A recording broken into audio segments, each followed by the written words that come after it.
तो last day हम बता रहे थे कि सी प्लस प्लस एक ऑब्जेक्ट ओरिएंटेड प्रोग्रामिंग लैंग्वेज है और इसके बारे में हम डिस्कस कर रहे थे कि किसी भी प्रोग्रामिंग लैंग्वेज के बारे में हम कैसे जानेंगे कि यह ऑब्जेक्ट ओरिएंटेड है या नहीं है। तो हम बताए थे कि किसी भी प्रोग्रामिंग लैंग्वेज को हम ऑब्जेक्ट ओरिएंटेड प्रोग्रामिंग लैंग्वेज बोल सकते हैं अगर उसके अंदर मिनिमम ये 5 बेसिक फीचर्स अवेलेबल हो। कौन कौन सा? तो फर्स्ट बताए थे data hiding, second encapsulation, third में इनहेरिटेंस, फोर्थ में पॉलीमॉर्फिज्म और फिफ्थ में एब्स्ट्रैक्शन। यानी किसी भी प्रोग्रामिंग लैंग्वेज के अंदर अगर ये 5 फीचर्स अवेलेबल हो, कम से कम 5 फीचर्स अवेलेबल हो, तो ऐसे प्रोग्रामिंग लैंग्वेज को हम क्या बोलेंगे कि ये एक ऑब्जेक्ट ओरिएंटेड प्रोग्रामिंग लैंग्वेज है। तो हम बताए थे कि इस पांचों चीज़ को आगे चल के हम डिटेल्स में जानेंगे। फिलहाल हम ब्रीफ सबके बारे में जानना चाह रहे थे। तो लास्ट डे हम फर्स्ट बताए थे डेटा हाइडिंग के बारे में, आप लोग को लिखाए थे। हम लिखाए थे, एक बार ध्यान दे दीजिए, हम लिखाए थे कि data hiding means to control the accession of data. It means resource must be accessed by the right person and right place. यानी डेटा हाइडिंग का एक लाइन में मीनिंग है कि to control the accession of data, मतलब data को कौन access करेगा और कौन एक्सेस नहीं करेगा, इस बात को कंट्रोल करना, that is called data hiding.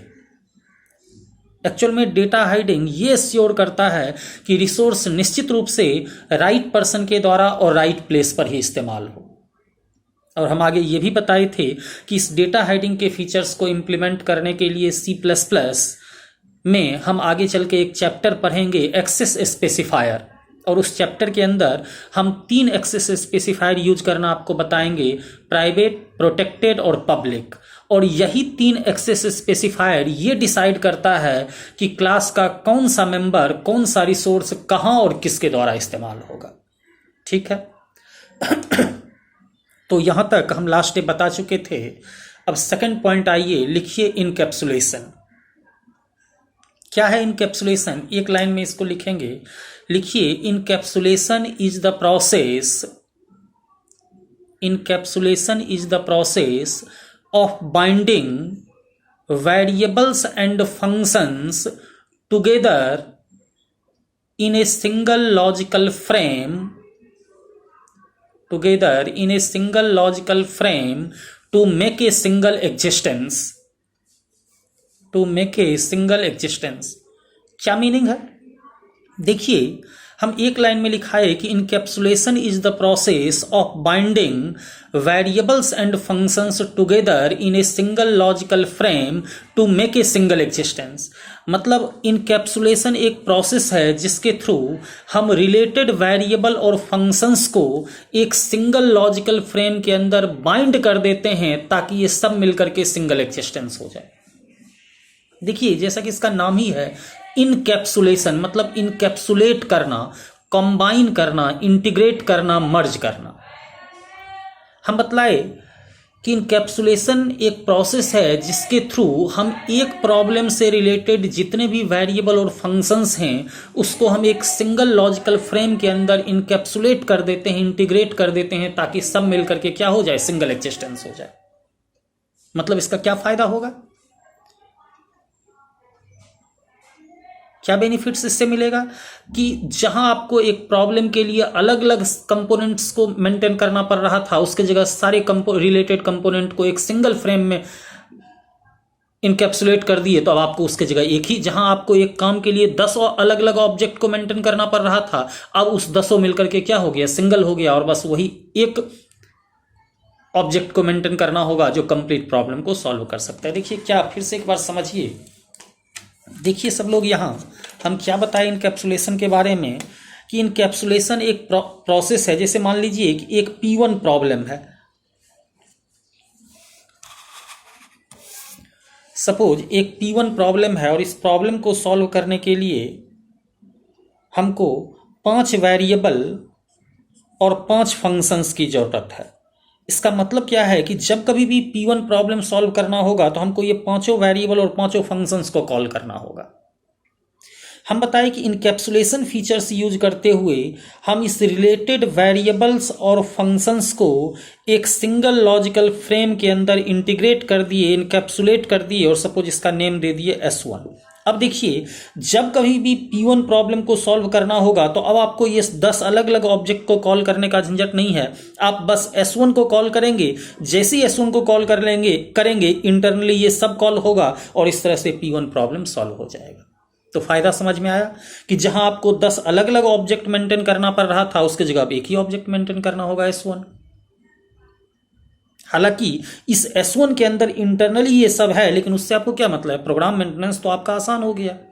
जहां 10 अलग अलग ऑब्जेक्ट मेंटेन करना पड़ रहा था, अब एक ही ऑब्जेक्ट से काम चलेगा। तो यही कहलाया इनकैप्सुलेशन। देखिए इसको जैसे एग्जाम्पल से समझिए। जैसे मान लीजिए कि अभी थोड़ा सा मौसम चेंज हो रहा है, तो एक कॉमन प्रॉब्लम आदमी के पास है सर्दी खांसी। अब देखिए, सर्दी खांसी एक ऐसा प्रॉब्लम है कि अगर सर्दी खांसी आपको होता है तो फीवर भी हल्का आ जाएगा। फीवर आएगा तो सर दर्द होने लगेगा, बॉडी पेन होने लगेगा, मतलब ये सब कॉमन सिम्टम्स है। अगर एक प्रॉब्लम हुआ तो ये सब होने लगेगा। अब अगर इसके लिए आप मार्केट में मेडिसिन परचेज करने जाएंगे तो सबसे पहले तो आपको फीवर आया है तो एक पैरासीटामोल लेना होगा, सर्दी खांसी है तो एक सेट्रिजिन लेना होगा, फिर ज़्यादा अगर पेन है तो एक पेन किलर डाइक्लोफेनिक लेना होगा। मतलब एक छोटे से प्रॉब्लम के लिए आपको 3 अलग अलग टेबलेट खाना होगा, पैरासीटामोल, सेट्रिजिन और डाइक्लोफेनिक। एक तो ये रास्ता है। दूसरा क्या रास्ता है कि मार्केट में बहुत सारे ऐसे टेबलेट्स हैं जैसे फेब्रेक्स प्लस। अब ये एक टेबलेट है जिसके अंदर ये तीनों चीज़ अवेलेबल है। मतलब एक ही टेबलेट के कंपोजिशन में तीनों चीज़ है, सेट्रिजिन भी है, पैरासीटामोल भी है और डाइक्लोफेनिक ही है। यानी आप 3 अलग अलग टेबलेट ना खा करके बस एक ही टेबलेट खरीदिए फेब्रेक्स प्लस, उसी को खाइए और आपका इंटायर प्रॉब्लम सॉल्व हो गया। अब बताइए आपके लिए कौन सा फायदेमंद हुआ? 3 अलग अलग टेबलेट जो खरीदना पड़ रहा था, 3 को निगलना पड़ेगा, वो सब टेंशन खत्म हो गया। एक ही टेबलेट खरीदे, उसको जैसे ही खाए आपका पूरा प्रॉब्लम सॉल्व हो गया। That is called encapsulation. यानी उस एक टेबलेट का अगर कंपोजिशन आप देखिएगा तो उसमें लिखा रहेगा कि पैरासीटामोल इतना mg है, सेट्रिजिन इतना mg है, डाइक्लोफेनिक इतना mg है, लेकिन उससे क्या मतलब, अंदर में जो कुछ भी है, बाहर से यूजर को क्या मिला, एक टेबलेट मिला और वो एक टेबलेट को मेंटेन करना पड़ा, एक टेबलेट का कीमत लगा और एक टेबलेट निकलना पड़ा, उसका प्रॉब्लम सॉल्व हो गया। तो आपके लिए कौन सा फायदेमंद है? सिंगल टेबलेट वाला। That is called encapsulation. समझ गए? तो ये तो हो गया ऑब्जेक्ट ओरिएंटेड का कंसेप्ट। C++ इस कंसेप्ट को कैसे इंप्लीमेंट करता है, इस फीचर्स को एक लाइन लिखिए, पैराग्राफ चेंज करके लिखिए C++ implement this feature, C++ implement this feature using class. यानी C++ इस फीचर्स को कैसे इंप्लीमेंट करता है? तो क्लास के कॉन्सेप्ट को यूज करके। एक्चुअल में हम अभी जो ये सिंगल लॉजिकल फ्रेम की बात कर रहे थे, C++ में हम इसको क्या बोलेंगे? एक क्लास बोलेंगे। यानी C++ में हम एक प्रॉब्लम को सॉल्व करने के लिए जितने भी रिलेटेड वेरिएबल और फंक्शंस होगा उसको एक सिंगल लॉजिकल फ्रेम के अंदर बाइंड कर देंगे और ये फ्रेम क्या कहलाएगा? एक क्लास कहलाएगा। यानी इस इनकैप्सुलेशन के फीचर्स को इंप्लीमेंट करने के लिए C++ में हम किसका इस्तेमाल करेंगे? क्लास बनाना सीखेंगे। कोई दिक्कत? समझ गए सब लोग? अब आइए तीसरा पॉइंट, इनहेरिटेंस। लिखिए इनहेरिटेंस। लिखिए inheritance is the ability of a class. Inheritance is the ability of a class to make several genetic class to make several genetic class at lower level, several genetic class at lower level, so that lower level class will get the features of upper level class. Lower level class will get the features of upper level class automatically. क्या मतलब है समझिए। देखिए inheritance हम क्या बताए, हम लिखा है कि inheritance is the ability of a class to make several genetic class at lower level so that lower level class will get the features of upper level class automatically. क्या मीनिंग है? देखिए ध्यान से सब लोग। यहाँ देखिए इनहेरिटेंस किसी क्लास की वो एबिलिटी है जिससे एक क्लास अपने लोअर लेवल पर सेवरल जेनरेटिव क्लास बना सकता है। इससे फ़ायदा क्या होगा कि अपर लेवल क्लास के अंदर जितने भी कॉमन फीचर्स हैं ऑटोमेटिकली सारे लोअर लेवल क्लास में आ जाएगा। That is called inheritance. क्या फ़ायदा हुआ? क्या फ़ायदा है इससे, इस कॉन्सेप्ट से क्या फ़ायदा हुआ? एक लाइन लिखिए, लिखिए the major advantage of inheritance, the major advantage of inheritance is code reusability. Code reusability, code reusability. देखिए इसका सबसे बड़ा बेनिफिट्स क्या है, कोड रीयूजेबिलिटी, यानी प्रोग्राम के जितने भी कॉमन कोड है उसको हम एक सिंगल प्लेस पर लिख दिए और अब उस कोड को जहां जहां यूज करना है उस क्लास को हम क्या करेंगे, इस अपर लेवल क्लास के साथ इनहेरिट कर देंगे। ऑटोमेटिकली ये सारा अपर लेवल में जो भी कोड हम लिखे हैं वो सारा automatically common codes lower level class में आ जाएगा। यानी सेम चीज को आपको बार बार लिखने का झंझट नहीं होगा। यही कॉन्सेप्ट कहलाया इनहेरिटेंस। समझ गए?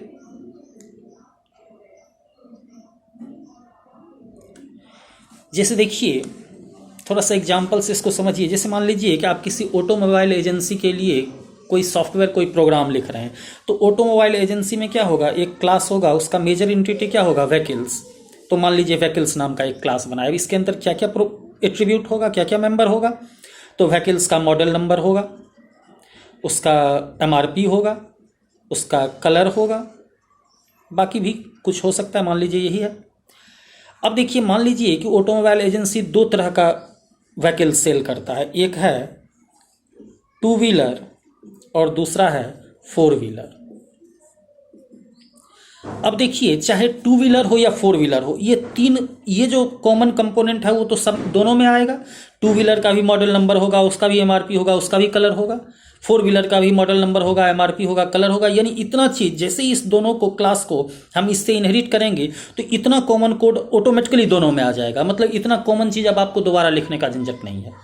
एक्स्ट्रा जो फीचर्स है 2 व्हीलर का, जैसे 2 व्हीलर का रजिस्ट्रेशन, इंश्योरेंस, इसका हेलमेट, डिक्की, ले गार्ड, ये सब इसमें आ गया 2 व्हीलर में। जबकि 4 व्हीलर का जो एक्स्ट्रा होगा, जैसे इसका रजिस्ट्रेशन अलग होगा, इंश्योरेंस अलग होगा, इसका सपोज स्टेपनी, एयरबैग्स, ये सब जो 4 व्हीलर में एक्स्ट्रा फीचर्स आया तो ये 4 व्हीलर में आ गया। अब देखिए यही फायदा हुआ कि ये कॉमन कोड को आपको ना इसमें लिखना पड़ा ना इसमें लिखना पड़ा, ये ऑटोमेटिकली इसमें आ गया और इसी तरह ये ऑटोमेटिकली इसमें आ गया। इसी तरह मान लीजिए 2 व्हीलर को अगर हम फिर से फर्दर इनहेरिट करते हैं तो इसके अंदर क्या होगा, ये कॉमन कोड ऑटोमेटिक पहुंच जाएगा और इसके अलावा जो सेपरेट कोड होगा आप यहां लिख सकते हैं। यही बेनिफिट्स है इनहेरिटेंस का। समझ गए? तो ये तो हो गया ऑब्जेक्ट ओरिएंटेड का कंसेप्ट। C++ इसको कैसे इंप्लीमेंट करता है, एक लाइन लिखिए, लिखिए C++ implement this concept, C++ implement this concept using base class and derived class, using base class and derived class. यानी C++ इस कंसेप्ट को कैसे इंप्लीमेंट करता है, तो बेस क्लास और डेराइव्ड क्लास के कंसेप्ट को यूज करके। एक्चुअल में हम जो अभी बता रहे थे आपको अपर लेवल क्लास, ये इसको C++ में हम बोलेंगे बेस क्लास, जबकि ये जितने भी लोअर लेवल क्लासेज होंगे ये इसको हम बोलेंगे डेराइव्ड क्लास। तो C++ में इस इनहेरिटेंस के फीचर्स को इंप्लीमेंट करने के लिए हम किसका यूज करेंगे, बेस क्लास और डेराइव्ड क्लास के कंसेप्ट को यूज करेंगे। क्लियर है? तो इनहेरिटेंस समझ गए। अब आइए 4th नंबर पॉलीमॉर्फिज्म। लिखिए पॉलीमॉर्फिज्म, एक लाइन लिखिए, लिखिए polymorphism means one thing having many forms, one thing having many forms. लिखिए it means it is the ability to take multiple forms, it is the ability to take multiple forms for different operations, take multiple forms for different operations। क्या मतलब है, देखिए polymorphism, एक line में meaning बतलाए। Polymorphism means one thing having many forms, यानी अगर एक ही चीज अलग अलग रूप में अवेलेबल हो, दैट इज कॉल्ड पॉलीमॉर्फिज्म। यानी अगर एक ही चीज अलग अलग ऑपरेशंस के लिए अलग अलग रूप ले सके, दैट इज कॉल्ड पॉलीमॉर्फिज्म। क्या मतलब है? जैसे मान लीजिए ये मार्कर है, हम जब भी पढ़ाने आएंगे तो हमको ये मार्कर लेके आना होगा क्योंकि लिखना पड़ेगा, और मिटाने के लिए एक डस्टर लेके आना पड़ेगा। मतलब जब भी हम क्लास लेने आएंगे दो चीज हमको जरूरत पड़ेगा, एक मार्कर और एक डस्टर। यानी दोनों में अगर कोई भी चीज भूल गए तो फिर क्लास नहीं ले पाएंगे। कितना बेहतर होता कि मार्केट में कोई ऐसा मार्कर मिलता कि एक ही मार्कर होता, इधर से लिखने वाला होता और इधर से मिटाने वाला होता, तो आपको दो चीज मेंटेन करने का झंझट खत्म हो जाता। इसी से हम लिख भी लेते और फिर इसी से मिटा भी लेते। That is called polymorphism. यानी एक ही चीज क्या करेगा, दोनों काम करेगा, लिखने का भी और मिटाने का भी। That is called polymorphism. क्या फायदा होगा कि मिनिमम ऑब्जेक्ट से आप ज्यादा से ज्यादा काम कर सकते हैं। एक ही ऑब्जेक्ट 10 काम कर देगा, यानी प्रोग्राम में ऑब्जेक्ट मेंटेनेंस आपको कम होगा, कम करना होगा। चलिए इस देखिए, इसका एक टेक्निकल एग्जाम्पल देखिए। जैसे मान लीजिए ये प्लस ऑपरेटर, इसका काम आप जानते हैं क्या है? ये किसी न्यूमेरिक वैल्यू को ऐड करता है। जैसे आप मान लीजिए ए एक वेरिएबल है जिसका वैल्यू है 10, बी एक वेरिएबल है जिसका वैल्यू है 15। अगर हम लिखें c equal to A plus B, तो c में क्या आ जाएगा, दोनों वैल्यू को ऐड करके किस में डाल देगा, c में, और इस तरह से c में क्या आ जाएगा, 25। लेकिन मान लीजिए कि अगर इसके जगह a एक स्ट्रिंग हो, इसका वैल्यू हो राम, b एक स्ट्रिंग हो, इसका वैल्यू हो श्याम, और इस केस में अगर हम लिखें c equal to A plus B, तो c में क्या आएगा?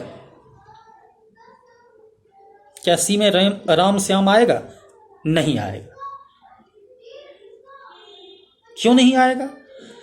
आप लोग सी पढ़ चुके हैं, आप जानते होंगे कि प्लस ऑपरेटर न्यूमेरिक वैल्यू को ऐड कर सकता है। ये सिर्फ न्यूमेरिक पर काम करता है, ये कभी भी स्ट्रिंग पर काम नहीं करता है। यानी अगर ए और बी स्ट्रिंग हो और तब इसको ऐड करना हो, तो इसके लिए आपको एक एक्स्ट्रा फंक्शन आप लोग पढ़े होंगे strcat, इसका इस्तेमाल करके इस ए बी को ऐड करना होगा। प्रॉब्लम हुआ ना? कितना बेहतर होता कि प्लस ऑपरेटर ही दोनों को ऐड कर लेता, स्ट्रिंग को भी और न्यूमेरिक को। लेकिन सी में ऐसा नहीं कर सकते। हाँ, सी प्लस प्लस में अगर हम चाहें तो ऐसा कर सकते हैं। सी प्लस प्लस में अगर हम चाहें तो प्लस ऑपरेटर को ही इस तरीके से ओवरलोड कर देंगे कि ये दो स्ट्रिंग को भी ऐड करने लगेगा। हम एक ही प्लस ऑपरेटर को इस तरीके से ओवरलोड कर देंगे कि एक ऑब्जेक्ट को भी, दो ऑब्जेक्ट को भी ऐड करने लगेगा। हम इसी प्लस ऑपरेटर को इस तरीके से ओवरलोड कर देंगे कि ये दो टाइम को ऐड करने लगेगा। हम इसी प्लस ऑपरेटर को इस तरीके से ओवरलोड कर देंगे कि ये दो लेंथ को भी ऐड करने लगेगा। That is called polymorphism. एक ऑब्जेक्ट अलग अलग रूप ले लिया अलग अलग काम के लिए, दैट इज कॉल्ड पॉलीमॉर्फिज्म। तो यही है पॉलीमॉर्फिज्म। अब एक लाइन जस्ट इसके, ये तो ऑब्जेक्ट ओरिएंटेड का कंसेप्ट हो गया। सी प्लस प्लस इसको कैसे इंप्लीमेंट करता है, जस्ट एक लाइन लिख लीजिए। लिखिए C plus plus implement this concept using operator overloading, comma, function overloading and virtual function। देखिए C++ इस पॉलीमॉर्फिज्म के फीचर्स को इंप्लीमेंट करने के लिए हम आगे चल के 3 अलग अलग चैप्टर पढ़ेंगे, ऑपरेटर ओवरलोडिंग, फंक्शन ओवरलोडिंग और वर्चुअल फंक्शन। ये तीनों ही इस फीचर्स को इंप्लीमेंट करेगा। ऑपरेटर ओवरलोडिंग चैप्टर में हम पढ़ेंगे कि एक ही ऑपरेटर को अलग अलग तरीके से ओवरलोड करके कई काम करवा सकते हैं। यानी अलग अलग ऑपरेटर को ओवरलोड करके हम अलग अलग काम ले सकते हैं। उसका नेचुरल जो वर्क है ऑपरेटर का वो तो रहेगा ही, लेकिन एक ही ऑपरेटर को उसके नेचुरल वर्क के अलावा भी एक्स्ट्रा वर्क दे देंगे। That is called polymorphism. इसी तरह फंक्शन ओवरलोडिंग चैप्टर में हम देखेंगे कि एक ही फंक्शन को ओवरलोड करके हम कई काम करवा सकते हैं। एक ही फंक्शन से ओवरलोड करके अलग अलग तरह का काम करवा सकते हैं। इसी तरह से वर्चुअल फंक्शन चैप्टर में हम देखेंगे कि एक फंक्शन का कंपाइल टाइम बिहेवियर कुछ और होगा और उसी फंक्शन का रन टाइम बिहेवियर कुछ और होगा। यानी एक ही फंक्शन दो एनवायरनमेंट में दो अलग अलग तरीके से बिहेव करेगा। यही कहलाया पॉलीमॉर्फिज्म। तो अब लास्ट लिखिए एब्स्ट्रैक्शन। एब्स्ट्रैक्शन। एब्स्ट्रैक्शन एक लाइन लिखिए abstraction means to hide the complexity. Abstraction means to hide the complexity of system, hide the complexity of system from the user, बस देखिए एक लाइन में हम लिखा है कि abstraction means to hide the complexity of system from the user, यानी आप जो सिस्टम बना रहे हैं, आप जो प्रोग्राम लिख रहे हैं, आप जो सॉफ्टवेयर बना रहे हैं, उसके इंटरनल कंप्लेक्सिटी को यूजर से कंप्लीटली छुपा के रखना। क्यों? क्योंकि यूजर एक नॉन टेक्निकल पर्सन है, वो एक एवरेज स्किल्स का पर्सन है, तो अगर उसको आपके सिस्टम का इंटरनल कंप्लेक्सिटी पता चलेगा तो वो तो उस सिस्टम को यूज ही नहीं कर पाएगा। बात समझ रहे हैं? यानी आप जो भी प्रोग्राम लिखें उसके इंटरनल कंप्लेक्सिटी को कंप्लीटली यूजर से छुपा के रखना होगा आपको, क्योंकि यूजर एक नॉन टेक्निकल पर्सन है, उसको इंटरनल कंप्लेक्सिटी से कोई लेना देना नहीं है। उसको जस्ट एक यूजर फ्रेंडली इंटरफेस चाहिए जिसको यूज करके वो प्रोग्राम के साथ इंटरेक्ट कर सके। अंदर क्या है, कैसे है, क्या काम हो रहा है, क्या कोड लिखा है, क्या काम हो रहा है, उस सब से उसको कोई लेना देना नहीं है। उसको बस अपना काम होना चाहिए। जैसे हम बताए कि देखते हैं आप विंडोज ऑपरेटिंग सिस्टम हर लोग यूज करता है, लाइनेक्स ऑपरेटिंग सिस्टम, देखिए विंडोज के अपेक्षा कई गुना पावरफुल ऑपरेटिंग सिस्टम है लाइनेक्स, लेकिन फिर भी लाइनेक्स मार्केट में उतना पॉपुलर नहीं है जितना विंडोज है। किस वजह से? क्योंकि विंडोज ज़्यादा यूजर फ्रेंडली है, और यूजर फ्रेंडली कोई भी एप्लीकेशन कब होगा? जब उसमें ज़्यादा से ज़्यादा एब्स्ट्रैक्शन होगा, मतलब ज़्यादा से ज़्यादा उसका इंटरनल कंप्लेक्सिटी को यूजर से छुपाया जाएगा, मतलब वो सिस्टम उतना ही यूजर फ्रेंडली होगा।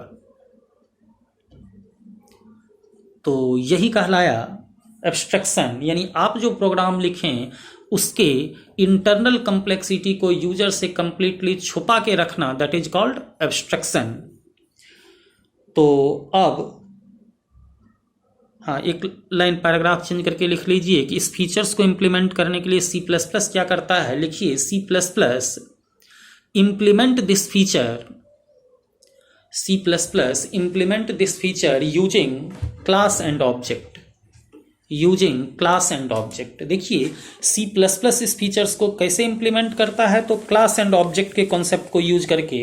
एक्चुअल में C++ में हम प्रोग्राम कैसे लिखते हैं, तो प्रोग्राम का जो भी इंटरनल कंप्लेक्सिटी है उस सब को हम क्लास के अंदर हाइड कर देते हैं, छुपा देते हैं, और यूजर को इस क्लास से कोई मतलब नहीं है। यूजर का काम क्या है, तो सिर्फ इस क्लास का एक ऑब्जेक्ट बनाएगा, जैसे ऑब्जेक्ट 1।